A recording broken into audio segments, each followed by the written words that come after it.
আমরা দুইজন একটি কোম্পানিতে চাকরি করি। আমার কলিগ কোম্পানির কিছু টাকা নিয়ে পালিয়ে যায়। কোম্পানি সেই টাকা আমার কাছ থেকে আদায় করে নেয়। আমার কলিগের সাথে যোগাযোগ করে টাকা আদায় করতে পারেনি। এমত অবস্থায় উক্ত টাকাটা কি আমার জাকাতের দিকে ধরা যাবে কিনা? কোরআন হাদিসের ব্যাখ্যা কি? প্রথম কথা, আপনার কলিগ টাকা নিয়ে পালিয়ে গেছে, এটা আপনার থেকে আদায় করা, এটা জুলুম হয়েছে। আপনার থেকে আদায় করবে কেন? উনি যে পালাই গেছে সে জানে আর মালিকে জানে, এটা আপনার সাথে কি সম্পর্ক?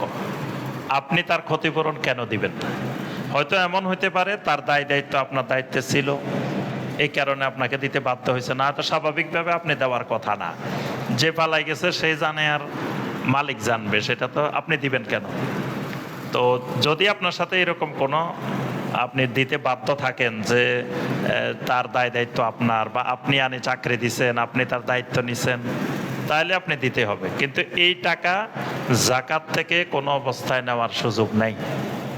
কারণ জাকাতের একটা অন্যতম শর্ত হইল যাকে দিবেন তাকে মালিক বানাই দিতে হবে। এটাকে বলা হয় তামলিক, মানে মালিকানা বানাই দেওয়া। তা আপনি ওই যে কলিগকে ক্ষতিপূরণ নিতে চাচ্ছেন, যদি তাকে জাকাত দিতে চান, সে জাকাতের যোগ্য হইতে তার হাতে তাকে টাকাটা পৌঁছায় দিতে হবে। পৌঁছায় দেওয়ার পরে আবার আগে থেকে এরকম চুক্তি করা যাবে না, তোমার টাকাটা দিমু, তুমি আমার টাকাটা পরিশোধ করে দিবা, এই শর্তে জাকাত।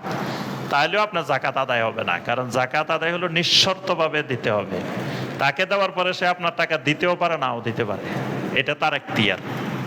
তো এই ভিত্তিতে দিলে জায়েজ হবে, কিন্তু স্বাভাবিকভাবে আপনি কেটে রাখে দিলে এটা জায়েজ হবে না।